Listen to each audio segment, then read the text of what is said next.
अस्सलाम वालेकुम स्टूडेंट्स, मेरा नाम अम्मार मुजाहिद है और आज के लेक्चर में आप सीखेंगे कि सिस्टम ऑफ लीनियर इक्वेशंस को क्रैमर रूल की मदद से कैसे सोल्व किया जा सकता है। ठीक है। अच्छा, क्रैमर रूल तभी वैलिड होता है जब आपका सिस्टम ऑफ लीनियर इक्वेशन में जितने अननोन्स हैं उतनी ही इक्वेशंस हों। अननोन और नंबर ऑफ इक्वेशंस की अगर तादाद बराबर है तो हम क्रैमर रूल को यूज़ कर सकते हैं। ठीक है। तो जैसा कि आप जानते हैं कि हम सिस्टम ऑफ लीनियर इक्वेशन को मैट्रिक्स की फॉर्म में भी लिख सकते हैं और उसको लिखने का तरीकाकार है कि A X is equal to B. Let's say अगर आपके पास n इक्वेशंस हैं और n ही अननोन्स हैं, देन आपके पास जो a है this is basically the coefficients matrix, यानी a जो है आपके पास कोफिशिएंट्स को रिप्रेजेंट करता है और इसका साइज हमारे पास होगा n बाई n। ये जो आपको x नज़र आ रहा है ये बेसिकली अननोन्स या जिसको आप वेरिएबल्स कहते हैं उनको रिप्रेजेंट कर रहा होता है। ठीक है। और अगर n अननोन्स हैं तो इसको हम लिखते हैं कॉलम की फॉर्म में n बाई 1। तो अब यहाँ से आप देख सकते हैं दो मैट्रिक्स को अगर आप मल्टीप्लाई करें तो आपके पास रिजल्ट में जो मैट्रिक्स आएगा ये अगेन n बाई 1 का मैट्रिक्स होगा। और बेसिकली बी मैट्रिक्स आपके पास राइट साइड पर जो कॉन्स्टेंट्स होते हैं उनका मैट्रिक्स होता है, उसको बी से रिप्रेजेंट करते हैं। ठीक है। ये आपके पास किसी सिस्टम ऑफ लीनियर इक्वेशन की मैट्रिक्स फॉर्म है A X is equal to B. अच्छा, इससे पहले हमने इस सिस्टम ऑफ लीनियर इक्वेशन को मैट्रिक्स इन्वर्जन की मदद से भी हमने इसको सोल्व किया हुआ है। यानी उसमें आप ये करते थे कि इसी इक्वेशन को आप दोनों तरफ ए इनवर्स से मल्टीप्लाई करें तो लेफ्ट साइड से आपका ए इनवर्स ख़त्म हो जाएगा। तो हमारे पास क्या बनेगा, x is equal to right side पर A inverse multiply B. Okay. So इस तरह से आप सिस्टम ऑफ लीनियर इक्वेशन को सोल्व कर सकते हैं। ये हमने मेथड ऑलरेडी पढ़ा हुआ है, लेकिन आज हम पढ़ेंगे क्रैमर रूल। ठीक है। अच्छा, अब आप देखें जरा ए इनवर्स की डेफिनेशन क्या है, लास्ट लेक्चर में भी हमने पढ़ी है। ए इनवर्स इक्वल बेसिकली किसके इक्वल होता है, this is equal to 1 over determinant of A. ये वर्टिकल बार्स में यूज़ करूँगा यहाँ पर डिटर्मिनेंट के लिए। ठीक है। और इसके साथ ये मल्टीप्लाई होता है जी एडजॉइंट ऑफ ए। ये बेसिकली इनवर्स की डेफिनेशन है एडजॉइंट को यूज़ करते हुए जो हमने लास्ट लेक्चर में पढ़ी है। अच्छा, साथ में बी एज इट इज़ आ जाएगा। अब देखें एडजॉइंट क्या होता है, ये भी हमने लास्ट लेक्चर में देख लिया था। एडजॉइंट बेसिकली आपके पास किसी भी मैट्रिक्स के जो कोफैक्टर का मैट्रिक्स बनता है उसका ये ट्रांसपोज होता है। तो जस्ट मैं इसको एक्सपेंड करके ज़रा लिखता हूँ, इसकी एंट्रीज क्या बनेंगी। तो 1 over determinant of A as it is लिखें इसको ज़रा। और अच्छा, एडजॉइंट ऑफ ए हमारे पास आ जाएगा जी, सी से हम इसकी एंट्रीज को आमतौर पर रिप्रेजेंट करते हैं क्योंकि कोफैक्टर्स होते हैं ना। तो फर्स्ट एंट्री क्या आ जाएगी, C11। सेकेंड एंट्री C12 नहीं आएगी, C21 आएगी क्योंकि हमने ट्रांसपोज लिया हुआ है। इसी तरह से चलते जाइए, लास्ट एंट्री जो हमारी होगी वो CN1 होगी, 1N नहीं N1। इसी तरह सेकंड रो में है तो यहाँ पर 2 1 की बजाय 1 2 आ जाएगा, यहाँ पर C2 2 ही रहेगा क्योंकि डायगोनल एंट्री है। और इसी तरह चलते जाएँ और लास्ट एंट्री हमारे पास आ जाएगी CN2। इसी तरह से फर्स्ट कॉलम की लास्ट एंट्री हमारे पास C1N आ जाएगी, सेकेंड कॉलम की लास्ट एंट्री हमारे पास C2N आ जाएगी और last row last column diagonal entry है तो वो एज इट इज CNN ही रहेगी। ओके। सो ये बेसिकली हमारे पास जो मैट्रिक्स बना है दिस इज कोफिशिएंट मैट्रिक्स और उसका ट्रांसपोज है और ये बेसिकली इक्वल होता है एडजॉइंट के। अच्छा, अब बी हमारे पास जो है वो कॉन्स्टेंट्स होते हैं तो मैं इनको फर्स्ट करता हूँ। पहला कॉन्स्टेंट हमारे पास B1 है, इसी तरह से सेकंड B2 है और आखिरी क्वेश्चन में आपके पास जो कांस्टेंट आ रहा है उसको हम Bn से रिप्रेजेंट करते हैं। ठीक है। तो देखें दो मैट्रिक्स है हमारे पास। ये वाला जो मैट्रिक्स आपको फर्स्ट नज़र आ रहा है this is of size n by n और सेकंड आपका जो है ये n बाई 1 का है। आप देख सकते हैं यहाँ से इन दोनों को मल्टीप्लाई किया जा सकता है और मल्टीप्लाई जब आप इनको करेंगे तो हमारे पास n बाई 1 का एक मैट्रिक्स आ जाएगा। ठीक है। तो चलें ज़रा इनको मल्टीप्लाई करते हैं। 1 ओवर ए जो आपके पास है डिटर्मिनेंट ऑफ ए वो एज इट इज़ आ जाएगा। तो नेक्स्ट हमारे पास एक मैट्रिक्स बनेगा जी, फर्स्ट रो को फर्स्ट कॉलम से मल्टीप्लाई करें तो C11 मल्टीप्लाई B1। तो इसको मैं लिखता हूँ जी B1 साथ में C11। इसमें ऐड होगा सेकंड को सेकंड से करें ज़रा, B2 को C21 से। यहाँ से देखें ज़रा, B2 को आपने करना है C21 से। इसी तरह से थर्ड को थर्ड से करना है और चलते जाएं ज़रा। लास्ट एंट्री है Bn, इसको आपने करना है यहाँ पर फर्स्ट रो की लास्ट एंट्री CN1 से, BN और साथ में CN1, ठीक है। अब आ जाए सेकंड रो पे। सेकंड रो कॉलम चूंकि एक ही है तो सेकंड रो फर्स्ट कॉलम पहले आ जाएगा B1C12, क्या आ जाएगा, सिंपली B1C12। सेकंड हमारे पास क्या आएगा, B2C22, B2C22 ऐड करेंगे और इसी तरह जो हमारे पास लास्ट एंट्री आएगी BNCN2, क्या आ जाएगी, BN कांस्टेंट है और CN2 हमारे पास कोफैक्टर होगा बेसिकली। ओके, इसी तरह से यहाँ पर लास्ट एंट्री क्या आएगी, लास्ट रो को इस कॉलम से मल्टीप्लाई करें तो B1C1N, वी हैव B1 साथ में C1N plus B2C2N, last entry को हम देख रहे हैं, लास्ट रो को C2N plus so on up till हमारे पास क्या आ जाएगा, ये हमारे पास BN आएगा और साथ में CNN लास्ट एंट्री। तो देखें ये हमारे पास एक मैट्रिक्स बना है और इसका साइज आपका अगर देखें तो n/1 का साइज है। और अगर आप लेफ्ट साइड पे देखें तो हमारे पास x आ रहा है, x बेसिकली अननोन्स का एक मैट्रिक्स है और इसको मैं अगर एक्सपेंड करके लिखूं तो ये भी हमारे पास एक n/1 का ही मैट्रिक्स है, x1 x2 और लास्ट जो अननोन है वो हम xn ले लेते हैं, ठीक है। अब देखें दो मैट्रिक्स हैं और दोनों का साइज भी सेम है, ये इक्वल कब होंगे, जब इनकी कोरस्पॉन्डिंग एंट्रीज इक्वल होंगी, यानी x1 equal to first entry के, x2 is equal to second entry के, xn is equal to last entry के, और साथ में ये भी मल्टीप्लाई होगा, ठीक है। तो चले मैं ज़रा x1 x2 को लिख लेता हूँ यहाँ पर। ओके, सो x1 x2 को हम यहाँ पर लिखते हैं, we have x1 is equal to, एक तो आपके पास आ जाएगा पहले डिटर्मिनेंट, क्योंकि डिटर्मिनेंट जो है वो सब के साथ मल्टीप्लाई हो रहा है, 1 ओवर डिटर्मिनेंट ऑफ ए, इन सब एंट्रीज के साथ मल्टीप्लाई हो रहा है।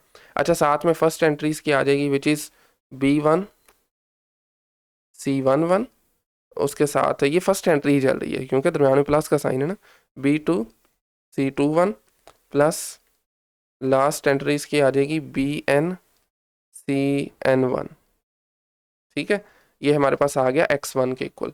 अच्छा, इसी तरह अगर मैं कहूँ यहाँ से ही देखूँ तो x2 किसके इक्वल आएगा, सबसे पहले तो भाई x2 में सब में जो चीज़ कॉमन है वो है 1 ओवर डिटर्मिनेंट ऑफ ए, चूँकि वो पूरे मैट्रिक्स से राइट साइड पे मल्टीप्लाई हो रहा है ना। तो नेक्स्ट क्या आ जाएगा जी, ये सेकंड जो आपको एंट्री नज़र आ रही है ये सिंगल एंट्री है, B1C12 plus B2C22 plus so on up till BNCN2, ठीक है, कुछ इस तरह से। ओके, तो ये देखें ये हमारे पास आ गया x1 x2, इसी तरह से xn जो है वो आपके पास ये लास्ट एंट्री के इक्वल आ जाएगा। अच्छा, अब यहाँ पर जो देखने वाली चीज़ है ना, ये तो हमें पता चल रहा है कि 1 ओवर डिटर्मिनेंट ऑफ ए, लेकिन ये जो आपको अंदर एंट्री एक नज़र आ रही है B1C11 प्लस B2C21, ये क्या चीज़ है, तो इसको मैं थोड़ा सा यहाँ से डायरेक्ट करने लगा हूँ। बेसिकली ये भी डिटर्मिनेंट है, और किसका डिटर्मिनेंट है ये, इसको ज़रा आपने गौर से सुनना है, ये एक ऐसे मैट्रिक्स का डिटर्मिनेंट है, मैट्रिक्स ए ही है बेसिकली। अगर आप अपने ओरिजिनल मैट्रिक्स ए में फर्स्ट कॉलम को बी से रिप्लेस करते हैं, बी क्या है आपके पास, दिस वन, अपने ओरिजिनल मैट्रिक्स ए में फर्स्ट कॉलम की जगह अगर आप बी रख देते हैं तो उसमें आपके पास बेसिकली उसका अगर आप डिटर्मिनेंट लेते हैं तो वो इसके इक्वल आ जाएगा, ठीक है। x2 की बात की जाए तो आप अपने मैट्रिक्स ए में ओरिजिनल मैट्रिक्स कोफिशिएंट का, उसमें आप सेकंड कॉलम की जगह कांस्टेंट रख देते हैं, बी मैट्रिक्स रखते हैं, तो आपके पास उसका डिटर्मिनेंट ये आ जाएगा, ठीक है। इसी तरह से आगे चलते जाएं, लास्ट जो आपके पास है xn वो इक्वल क्या है, B1 है, C1n है, B2C2n है, BNCNn है। तो ये क्या होगा इसमें आपके पास, ये चीज़ जो आपको नज़र आ रही है ना, जो लास्ट एंट्री राइट साइड पर, ये बेसिकली एक ऐसा मैट्रिक्स होगा, मैट्रिक्स ए ही होगा कोफिशिएंट वाला, लेकिन उसमें लास्ट कॉलम की जगह आपने क्या रखना है, B1 B2 up till BN constants रख देने और उसका डिटर्मिनेंट लेना है, वो इसके इक्वल आ जाएगा, ठीक है। तो अच्छा, इसमें आपने प्रॉपर्टी यूज़ करनी है, लास्ट लेक्चर में हमने एक प्रॉपर्टी पढ़ी थी, वो प्रॉपर्टी क्या थी मैं यहाँ पर वंस अगेन लिख देता हूँ। जब आप किसी मैट्रिक्स को उसके एडजॉइंट से मल्टीप्लाई करते हैं ना, तो वो किसके इक्वल आता है, this is equal to determinant of A, उसी मैट्रिक्स का डिटर्मिनेंट, और उसको मल्टीप्लाई आपने करना है आइडेंटिटी मैट्रिक्स के साथ। बेसिकली इस प्रॉपर्टी की मदद से हम इस चीज़ को देख सकते हैं जो अभी आपको हमने बताया। तो चलें ज़रा आप एग्जांपल्स करते हैं, फिर इसकी मज़ीद अंडरस्टैंडिंग होगी। और एग्जांपल में हम लेट्स से मैं जो इक्वेशन लेने लगा हूँ, सिस्टम में लेने लगा हूँ, उसमें 3 इक्वेशंस हैं और 3 ही अननोन्स हैं। एग्जांपल करते हैं जी हम, और इसको हमने क्रैमर रूल की मदद से इसके अननोन्स को फाइंड आउट करना है। अच्छा, पहली इक्वेशन मेरे पास है x1, पहली इक्वेशन में x2 का कोफिशिएंट नहीं है, मतलब 0 है, प्लस 2x3, और इसमें कांस्टेंट जो पहली इक्वेशन में लिखा हुआ है जी 6 लिखा हुआ है, ठीक है, खुद से ले रहे हैं। अच्छा, इसी तरह -3x1 second equation, plus 4x2 plus 6x3 and this is equal to 30। ये सेकंड इक्वेशन ली है मैंने। थर्ड इक्वेशन देखी जाए तो आपने, हम ले लेते हैं जी माइनस का x1 -2x2 plus 3x3 and this is equal to 8। अच्छा जी, अब देखें ज़रा, आपके पास ये जो आपको सिस्टम नज़र आ रहा है, इसमें 3 इक्वेशंस हैं और 3 ही अननोन्स हैं। तो सबसे पहले तो आपने ज़रा यहाँ से मैट्रिक्स बनाने हैं। आपका मैट्रिक्स ए कौन सा होगा? ए क्या होता है? कोफिशिएंट का मैट्रिक्स। तो पहले सबसे हम लेते हैं ए को। ए किसके इक्वल होगा जी? पहली इक्वेशन में देखें ज़रा, x1 का कोफिशिएंट 1 है, x2 है ही नहीं है, 0 आ जाएगा, x3 का कोफिशिएंट 2 है। दूसरी क्वेश्चन में देखें -3 4 6, लिख लेते हैं इसको भी, -3 4 6। थर्ड इक्वेशन में देखें -1 -2 प्लस का 3, -1 -2 प्लस का 3। अब आपने कॉन्स्टेंट्स का मैट्रिक्स लिखना है। अच्छा, अननोन्स का तो हमें पता चल रहा है ना, x1 x2 x3 है, सिंपली कॉन्स्टेंट्स का लिख लें ज़रा, बी से जिसको हम रिप्रेजेंट करते हैं। इसमें हमारे पास फर्स्ट कांस्टेंट आ रहा है 6, सेकंड क्या आ रहा है 30, लास्ट क्या आ रहा है 8 आ रहा है। अब आपने 3 मैट्रिक्स और बनाने हैं, क्योंकि 3 अननोन है ना, तो तीनों के लिए आपने एक एक और मैट्रिक्स बनाना है। पहले मैट्रिक्स का मैं नाम देता हूँ A1 का। ओके, सो हम कलर ज़रा इसका चेंज करते हैं।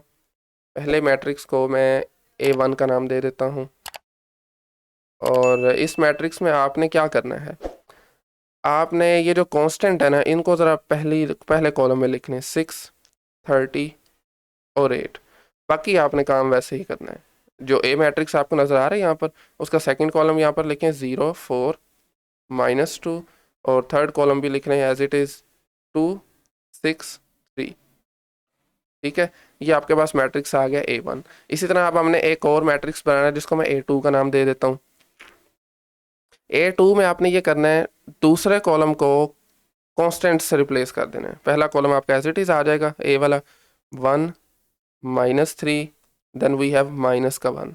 ठीक है, सेकंड कॉलम को आपने चेंज करना है, विच इज़ 6 38। पहले आपने फर्स्ट कॉलम को चेंज किया था, अब आपने सेकंड को चेंज करना है, विच इज़ 6 38। आगे third column as it is again आपने ए मैट्रिक्स से ले लेना है, 2 6 3 2 6 3। ठीक है, दो मैट्रिक्स हो गए। एक और मैट्रिक्स हमें चाहिए, क्योंकि 3 अननोन्स हैं, और उसको मैं A3 कह देता हूँ। और A3 में आपने, अब तो वैसे आपको आइडिया तो हो चुका होगा क्या करना है। हमने पहले दो कॉलम ए वाले लिख लें, मतलब 1, then we have -3, then -1, second भी 0 4 -2। थर्ड कॉलम जो है वो आपने चेंज करके कॉन्स्टेंट्स वाला लिखना है, यानी 6 30 और 8। क्या लिखना है? 6, देन वी हैव 30, देन 8। ये 4 मैट्रिक्स बेसिकली आपको इसमें चाहिए होते हैं। अब आपके पास कितने अननोन्स हैं? 3 अननोन्स हैं, तो तीनों की वैल्यू मैं यहाँ पर मतलब लिख देता हूँ। इन जनरल फार्मूला क्या बनेगा, x1 इक्वल आपका आ जाएगा जी determinant of A1 divided by determinant of A। अब आपको शायद स्टोरी थोड़ी समझ लग रही होगी। इसी तरह से आपके पास जो x2 है वो क्या आ जाएगा, determinant of A2 divided by determinant of A। Denominator में हर केस में डिटर्मिनेंट A का ही आएगा, क्योंकि हमने ऊपर से यहाँ से भी देखा हुआ है ना। दिस केस में ये देखें ज़रा, डिटर्मिनेंट में आपके पास A का मैटर डिटर्मिनेंट आ रहा है, सॉरी डिनोमिनेटर में, डिनोमिनेटर की बात कर रहा हूँ मैं। ठीक है, डिनोमिनेटर में आपके पास A का डिटर्मिनेंट आ रहा है। बाकी जो आपके पास ये वाला एक्सप्रेशन बन रहा है, ये चीज़ जो है आपके पास है, ये इन मैट्रिक्स से आएगी, A1 A2 A3, इनके डिटर्मिनेंट से। ठीक है, अच्छा आगे देखें ज़रा, x2 किसके इक्वल आ गया, और x3 भी यहाँ से अब आप सिंपली गेस कर सकते हैं। This is equal to determinant of A3 divided by determinant of A। ठीक है, ये तीन बेसिकली। अब आपने जस्ट करना क्या है कि इन तीनों के डिटर्मिनेंट वैल्यूएट करने हैं, और यहाँ से आपको ए का जो डिटर्मिनेंट है वो मस्ट बी नॉन ज़ीरो होना चाहिए। यानी अगर आपका कोफिशिएंट मैट्रिक्स इन्वर्टिबल है तो आप ये सिस्टम को सोल्व करने के लिए क्रैमर रूल यूज़ कर सकते हैं। अगर आपका कोफिशिएंट वाला मैट्रिक्स का डिटर्मिनेंट ज़ीरो है तो आप ये वाला सिस्टम और ये वाला जो मेथड है वो यूज़ नहीं कर सकते। तो मैंने डायरेक्टली यहाँ पर लिखे हुए हैं, मैं आपके सामने लिख देता हूँ। बेसिकली डिटर्मिनेंट जो है A1 का वो बेसिकली हमारे पास आ रहा है जी -40, और ए का डिटर्मिनेंट, अच्छा डिटर्मिनेंट ऑलरेडी हम 2-3 तरीक़ों से वैल्यूएट कर चुके हैं, तो आपने अगर वीडियो नहीं देखी वो आप देख सकते हैं। अच्छा जी, इनको फर्दर सोल्व करेंगे तो 10 से फर्दर कैंसिल आउट हो जाएंगे, तो सॉरी 4 से, तो हमारे पास बचेगा जी -10/11। तो ये हमारे पास x1 की वैल्यू आ गई है, -10 डिवाइडेड बाई 11। इसी तरह x2 का अगर देखा जाए तो ओके, सो x2 को बेसिकली देखें ना, x2 इक्वल टू क्या आ जाएगा, a2 का डिटर्मिनेंट, और a2 का डिटर्मिनेंट हमारे पास निकलता है 72, ये आपने खुद करना है, और a का डिटर्मिनेंट यहाँ से ही 44। अब आप इनको अगर कैंसिल आउट करें तो हमारे पास ये 4 से कैंसिल आउट होंगे अगेन, तो वी हैव 18 डिवाइडेड बाई 11। ये आपके पास वैल्यू आ गई है x2 की, सेकंड अननोन था। इसी तरह से x3 की वैल्यू हमारे पास क्या आ जाएगी, a3 का determinant which is 152 determinant of a3 divided by determinant of a which is 44, और इसको वंस अगेन आप 4 से कैंसिल आउट करें तो वी हैव 38 डिवाइडेड बाय 11 जो कि x3 की वैल्यू आएगी। तो ये तीन बेसिकली हमारे पास क्या आ गए हैं, अननोन्स आ गए हैं। सिस्टम ऑफ लीनियर इक्वेशन का ये सोल्यूशन है, x1 equal to -10/11, x2 equal to 18/11 and x3 is equal to 38/11।